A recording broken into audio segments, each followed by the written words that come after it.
तो कैसे हैं आप लोग दोस्तों। एक लंबे समय के बाद हम आपसे रूबरू हो रहे हैं। तो याद कीजिए, हमने पिछला क्लास में आपको स्वदेशी कविता के बारे में आपको बताया था कि नहीं, पूरा भावार्थ बताया था दोस्तों। याद कीजिए पिछला वीडियो में। अब दोस्तों हम लोग इस वीडियो में स्वदेशी का ऑब्जेक्टिव और सब्जेक्टिव दोनों पढ़ेंगे दोस्तों। और याद कीजिएगा, जो सब्जेक्टिव मेरे नोट्स में वही सब्जेक्टिव आएगा दोस्तों, इससे बाहर नहीं आएगा दोस्तों। मिलते हैं सब्जेक्टिव की दुनिया में। पहला क्वेश्चन है, प्रेमघन अपना आदर्श किसे मानते थे? तो प्रेमघन अपना आदर्श भारतेंदु हरिश्चंद्र को मानते। अगला क्वेश्चन है दोस्तों, सबे विदेशी वस्तु नरगति रतीन रीत लखात भारतीयता कछुना अब भारत में दर्शा। तो ऑप्शन नंबर क्या हो जाएगा बच्चों? बी। इसके बाद दोस्तों कि स्वदेशी किस कवि की रचना है? तो किस कवि की रचना है दोस्तों? प्रेमघन। स्वदेशी के लेखक हैं तो कौन है बच्चों? प्रेमघन। स्वदेशी कविता संकलित है तो स्वदेशी कविता संकलित किससे है बच्चों? किसे लिया गया? प्रेमघन सर्वस्व से। हम आपको बताएं दोस्तों, प्रेमघन अपना आदर्श किसे मानते थे दोस्तों? तो प्रेमघन अपना आदर्श भारतेंदु हरिश्चंद्र को मानते थे दोस्तों। अब भारत सौभाग्य के रचनाकार हैं बद्री नारायण चौधरी प्रेमघन। और याद कीजिए, अगर पूछ दे प्रेमघन का पूरा नाम क्या है तो दोस्तों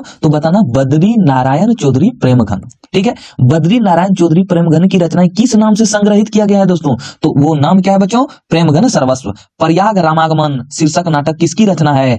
बद्री नारायण चौधरी प्रेमघन की। ठीक है, प्रेमघन किस युग के कवि थी? तो प्रेमघन जो है भारतेंदु युग के कवि थे बच्चों। अब इसके बाद 11वां नंबर क्वेश्चन आते हैं दोस्तों। 11वां नंबर क्वेश्चन कहता है कि प्रेमघन किस युग के साहित्यकार थे या किस युग के कवि थे? तो भारतेंदु युग के।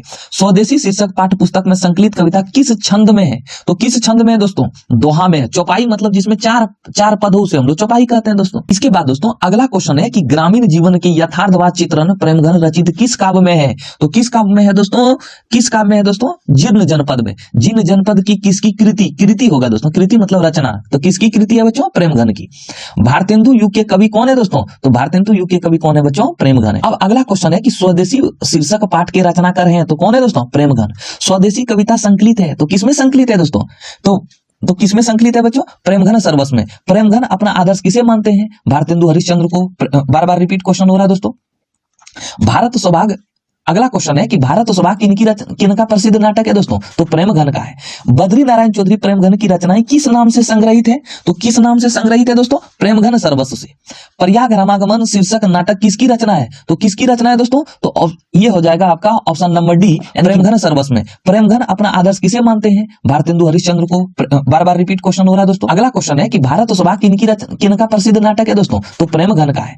बद्री नारायण चौधरी प्रेमघन की रचनाएं किस नाम से संग्रहित है? तो किस नाम से संग्रहित है दोस्तों? प्रेमघन सर्वस्व से। प्रयाग रामागमन शीर्षक नाटक किसकी रचना है? तो किसकी रचना है दोस्तों? ये हो जाएगा आपका ऑप्शन नंबर डी, यानी कि बद्री नारायण चौधरी प्रेमघन दोस्तों। फिर आपसे एक क्वेश्चन फिर पूछ रहा है दोस्तों कि प्रेमघन जी किस युग के महत्वपूर्ण कवि थे? तो किस युग के कवि थे? भारतेंदु हरिश्चंद्र के। ग्रामीण जीवन के यथार्थवाद चित्रण प्रेमघन रचित किस काव्य में है दोस्तों? तो किस काव्य में है दोस्तों? तो जीर्ण जनपद में। और जीर्ण जनपद किसकी रचना है दोस्तों? तो जीर्ण जनपद जो है आपकी प्रेमघन बद्री नारायण चौधरी प्रेमघन की रचना है दोस्तों। ठीक है, अब इसमें से ऐसे क्वेश्चन पूछ दिया कि प्रेमघन किस युग के कवि थे। अब 25 नंबर में क्वेश्चन में पूछ दिया कि भारतेंदु युग के कवि कौन थे? तो याद रखना बच्चों, प्रेमघन। प्रेमघन जी किस युग के महत्वपूर्ण कवि थे? तो भारतेंदु युग के। ठीक है, क्वेश्चन उल्टा के पूछ रहा है दोस्तों। ठीक है, अगला क्वेश्चन है दोस्तों, बहुत ही इंपॉर्टेंट क्वेश्चन है। बद्री नारायण चौधरी प्रेमघन ने किस मासिक पत्रिका का संपादन किया? मासिक पत्रिका उसे कहते हैं दोस्तों जो माह में एक बार निकाला जाता है, और साप्ताहिक पत्रिका उसे कहते हैं जो सप्ताह में निकाला जाता है। ठीक है, तो ये बात दिमाग में रखना है कि जो प्रेमघन ने एक मासिक पत्रिका निकाला था बच्चों, और उनका नाम क्या था बच्चों? आनंद कादंबनी। और जो साप्ताहिक पत्रिका था उनका नाम क्या था दोस्तों? नागरी नीरद। क्या नाम था बच्चों? नागरी नीरद। अब अगला क्वेश्चन है कि प्रदेश की विद्या पढ़ने का क्या परिणाम हुआ? तो अगर हम प्रदेश की विद्या पढ़ेंगे दोस्तों तो सबकी बुद्धि क्या हो जाएगी? विदेशी हो जाएगी। फिर कवि कहते हैं कि कवि प्रेमघन के अनुसार कौन विद्या पढ़कर लोगों की बुद्धि विदेशी हो गई है? तो कौन सी विद्या दोस्तों? विदेशी विद्या। अब हिंदुस्तानी नाम सुनी अब ये सकुची लजात पंक्ति किस कविता से उद्धत है बच्चों? तो किस कविता से उद्धत है दोस्तों? स्वदेशी से। अगला क्वेश्चन है दोस्तों कि कवि बद्री नारायण चौधरी प्रेमघन का जन्म किस वर्ष हुआ था दोस्तों? 1855 ईस्वी में। ठठे विदेशी ठाट सब बनियो देश विदेश सपने हूं जिनमें नौ कहूं भारतीयता लेस। यह पंक्ति किस शीर्षक कविता से लिया गया बच्चों? तो उसका नाम है स्वदेशी। तो ऑप्शन नंबर डी हो जाएगा। फिर अगला क्वेश्चन है कि मनुज भारती देखी को सकत नहीं पहचान, यह पंक्ति किस कविता से है? तो यह किस कविता से है दोस्तों? विदेशी, स्वदेशी से। अंग्रेजी वाहन बसन वेश रीति और नीति, यह पंक्ति किस शीर्षक कविता की है दोस्तों? यह है दोस्तों स्वदेशी से। फिर अगला है दोस्तों, अगला पंक्ति भी लिया गया है दोस्तों, बोली सकत हिंदी नहीं अब मिली हिंदू लोग हिंदी अंग्रेजी भाषण करत अंग्रेजी उपभोग किस शीर्षक कविता का पंक्ति है दोस्तों? तो उसका नाम है बच्चों स्वदेशी। हमने आपको क्या कहा था, पूछ सकता है कि प्रेमघन का पूरा नाम क्या है दोस्तों? तो प्रेमघन का पूरा नाम है बद्री नारायण चौधरी प्रेमघन। विदेशी से कवि का क्या तात्पर्य है? ये गया है दोस्तों, ज्यादा टाइप हो गया है। तो विदेशी किसको कहा जाता है दोस्तों? ब्रिटेन को क्या कहा जाता था दोस्तों? विदेशी कहा जाता था। क्योंकि दोस्तों हमारे भारत पर किसने कब्जा किया था दोस्तों? हमारे भारत पर दोस्तों अंग्रेजों ने कब्जा किया था। प्रेमघन ने किस समाज की रचना की दोस्तों? तो किस समाज की दोस्तों? रसिक समाज की। प्रेमघन का जन्म कहां हुआ था दोस्तों? प्रेमघन का जन्म दोस्तों मिर्जापुर में हुआ था। याद कीजिए मिर्जापुर 2, अभी एगो फिल्म निकला है दोस्तों मिर्जापुर 2। तो प्रेमघन का जन्म कहां हुआ दोस्तों? मिर्जापुर में हुआ था। कवि के अनुसार भारतीय को क्या अच्छा लगने लगा था दोस्तों? तो क्या अच्छा लगने लगा था?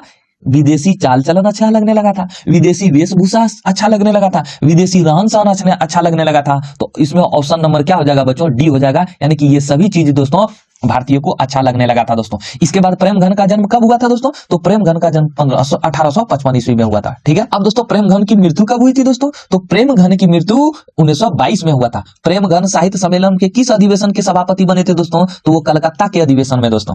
भारतीयता का सर्वथा लोप हो गया है, इस बात का किसे दुख है बच्चों? तो इस बात का दुख प्रेमघन को है, धन को नहीं, प्रेमघन को है दोस्तों। अगला क्वेश्चन है दोस्तों कि भारत की अर्थव्यवस्था जर्जर हो गई है, कैसे, किसके कारण बच्चों? तो अंग्रेजी नीति के कारण, ब्रिटिश नीति के कारण भारत की अर्थव्यवस्था बिल्कुल दोस्तों जर्जर हो गई है। भारतीय किस तरह से अंग्रेजी के दास हो गए हैं दोस्तों?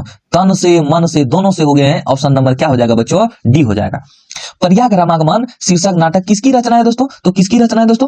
प्रेमघन की। अगला है दोस्तों कि कवि प्रेमघन के अनुसार कौन सी विद्या पढ़कर लोगों की बुद्धि विदेशी हो गई है दोस्तों? तो कौन सी विद्या दोस्तों? विदेशी विद्या। कौन सी विद्या बच्चों? विदेशी बुद्धि। फिर अगला है कि प्रेमघन ने इनमें से किस मासिक पत्रिका का संपादन किया था? याद कीजिए, अगर मासिक पत्रिका की बात करें दोस्तों आनंद कादम्बरी, अगर साप्ताहिक पत्रिका की बात करें तो साप्ताहिक पत्रिका में नागरी नीरद हो जाएगा दोस्तों। कवि समाज के किस वर्ग की आलोचना करता है दोस्तों? तो उस सुविधा भोगी वर्ग की आलोचना करता है दोस्तों। रीत का अर्थ क्या है बच्चों? तो रीत का अर्थ है पद्धति। हम लोग ऐसा नहीं कहते हैं ये इनका रीत हो गया, ये इनका चलन, ये इनका पद्धति हो गया है। प्रेमघन ने साप्ताहिक किस पत्रिका का संपादन किया था दोस्तों? तो उनका नाम है बच्चों, उनका नाम क्या है बच्चों? उनका नाम है नागरी नीरद। प्राचीन भारत के चारों वर्गों में चाह थी बच्चों, चारों वर्गों में जो चाह थी उसका नाम था दशावृत्ति, या नहीं तो उसे हम लोग दयावृत्ति भी कहते हैं बच्चों। कवि ने समाज के किस वर्ग की आलोचना की है दोस्तों? सुविधा भोगी वर्ग की आलोचना की है। भारतीयों में डैश के प्रति कोई आस्था नहीं रह गई है दोस्तों। किसके प्रति आस्था नहीं रह गई है दोस्तों? अपनी संस्कृति के प्रति। क्यों दोस्तों? हम लोग सब चीज विदेशी कर रहे हैं दोस्तों। हम लोग रहन सहन दोस्तों, बोली चाली सब विदेशी हो गया दोस्तों। विदेशी विदेशी विदेशी दोस्तों। आइए दोस्तों अब हम लोग सब्जेक्टिव की दुनिया में जाते हैं दोस्तों। सब्जेक्टिव में अगर क्वेश्चन पूछेगा तो कैसे पूछेगा? पहला क्वेश्चन है दोस्तों, कविता के शीर्षक की सार्थकता स्पष्ट कीजिए। देखो बच्चों, मतलब इसका शीर्षक क्या कहना चाहता है? ये जो कविता का सारांश है, यानी कि कविता का शीर्षक क्या कहना चाहता है? स्वदेशी नाम का जो इस सबसे पहले इस कविता का शीर्षक क्या है दोस्तों? तो उसका नाम है स्वदेशी। आइए जवाब सुनते हैं। स्वदेशी शीर्षक सार्थक है क्योंकि इस कविता में स्वदेशी लोगों को स्वदेशी वस्तुओं से नफरत जैसी हो गई है। यानी कि हमारे भारत के लोगों को भारतीय वस्तुओं से नफरत हो गई है। अपने देश के नाम सुनकर यहाँ के लोग लज्जा अनुभव करते हैं, अपने आप को गिल्टी फील करते हैं दोस्तों। जैसे नहीं देखते, अगर कोई ना भले कोई अंग्रेजी बोल दे दोस्तों, भले उसको कुछ नहीं अंग्रेजी में आता हो दोस्तों, आई एम फोड़िंग दिस कबार सीधे लारी बारी, दो शब्द आता हो अंग्रेजी में दोस्तों, तो हम लोग नहीं देखते बहुत बड़ा उसको आदमी समझने लगते हैं, लगता है कि ये सोच रहा बहुत बड़ा आदमी है। और हम लोग हिंदी बढ़िया बढ़िया बोल रहे हैं तो उसका कोई इज्जत है ना। तो वही कवि कहते हैं कि संपूर्ण कविता में स्वदेशी वस्तु से अलग भारतीयों को दिखाया गया है, अतः स्वदेशी शीर्षक यथार्थ है बच्चों, कल्पना किया हुआ चीज। अगला क्वेश्चन है दोस्तों कि कवि को भारत में भारतीयता क्यों नहीं दिखाई पड़ती है? भाई क्यों दिखाई देगी? हम लोग का स्वभाव सब विदेशी है, रीति रिवाज भी विदेशी, हम लोग का लगाव सब के सब अंग्रेजी जैसा हो गया दोस्तों। हिंदू हो या मुसलमान सभी अंग्रेज जैसा दिखाई देते हैं दोस्तों। कोई पता ही नहीं चलता कि कौन भारतीय है। भारतीयों की पहचान पाना भी मुश्किल हो गया दोस्तों। विदेशी पढ़ाई करता विदेशी बुद्धि हो गया, विदेशी चाल चलन चलिया विदेशी है दोस्तों, सब चीज विदेशी दिखने लगा है दोस्तों। बाजार में भी सब जगह विदेशी वस्तु ही पसरे दिखाई देते हैं दोस्तों। इस प्रकार कवि को भारत में भारतीयता कहीं भी नजर नहीं आती दोस्तों, क्योंकि हर चीज उसको विदेशी ही दिखता है दोस्तों। फिर अगला क्वेश्चन है दोस्तों, कवि समाज के किस वर्ग की आलोचना करते हैं? तो अगर ऑब्जेक्टिव में पूछे तो याद रखना सुविधा भोगी वर्ग की। कवि समाज के प्रबुद्ध वर्ग की आलोचना करता है क्योंकि प्रबुद्ध वर्ग कहलाने वाले भारतीय लोग विदेशी विद्या पढ़कर विदेशी बुद्धि पाकर अपने चाल चलन को भी छोड़ दिए और उनको विदेशी चाल चलन ही अच्छा लगने लगा है, अर्थात प्रबुद्ध वर्गीय लोगों में भारतीयता नाम की चीज कहीं नहीं दिखाई पड़ती है बच्चों। जो अपने आप को पढ़ा लिखा समझते हैं दोस्तों, वो तो विदेशी चीज पढ़ा है दोस्तों, विदेश हर चीज विदेशी पढ़ा है दोस्तों, तो उनका विद्या भी बुद्धि भी क्या है दोस्तों, विदेशी हो गया। अगला क्वेश्चन है कि कवि नगर बाजार और अर्थव्यवस्था पर क्या टिप्पणी करता है। कवि भारत की नगर मतलब शहर, बाजार और अर्थव्यवस्था पर टिप्पणी करते हुए कहते हैं कि सब पर विदेशी वस्तु हो गया है। नगर में भी विदेशी, बाजार में भी विदेशी दोस्तों, सब जगह विदेशी वस्तु ही बिक रहे हैं। स्वदेशी वस्तु नगर बाजार कहीं भी नहीं दिखने के कारण अर्थव्यवस्था ही बिगड़ गई है दोस्तों हमारी।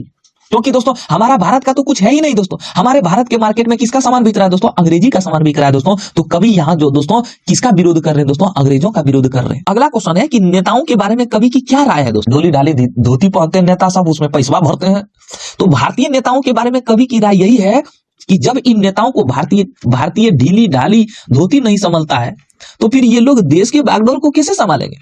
जब नेतवा सब ढोली ढाली धोती को नहीं संभाल पाता है, तो ये एक भारतीय एक देश को कैसे संभालेगा। अगला क्वेश्चन है कि कवि ने डफाली किसे कहा और क्यों। डफाली मतलब दोस्तों बजाने वाला, याद है गाना, डफली वाले डफली बजा। कवि ने उन भारतीयों को डफली कहा दोस्तों जो भारतीय वर्ण व्यवस्था को मानते हैं। वर्ण व्यवस्था देखो, वर्ण व्यवस्था के अंतर्गत में 4 जातियां आती थी, ब्राह्मण, क्षत्रिय, वैश्य और शूद्र। जाति ऐसी चीज है ना दोस्तों, जाति कभी जाति नहीं है दोस्तों।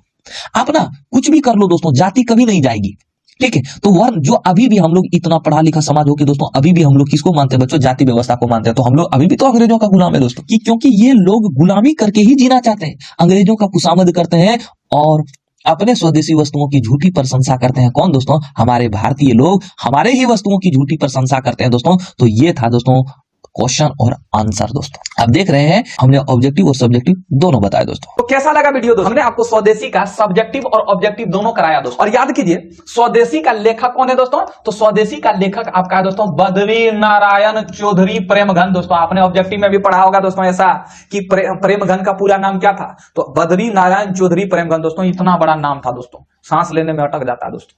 तो उम्मीद करते हैं कि आपको यह समझ में आया होगा। 56 गो ऑब्जेक्टिव था दोस्तों, और इसके बाद बाकी बात सब सब्जेक्टिव था दोस्तों। तो आप खूब प्रैक्टिस करते रहिए। तो मिलते हैं हम लोग आगे के चैप्टर में। आगे का चैप्टर है दोस्तों भारत माता ग्राम वासनी। इसके बाद है जनतंत्र का जन्म रामधारी सिंह दिनकर का दोस्तों। तो हम लोग सिस्टमेटिक ढंग से पढ़ेंगे दोस्तों। आप वीडियो अपलोड होते रहेगा दोस्तों। तो मिलते हैं नेक्स्ट वीडियो में। जय हिंद।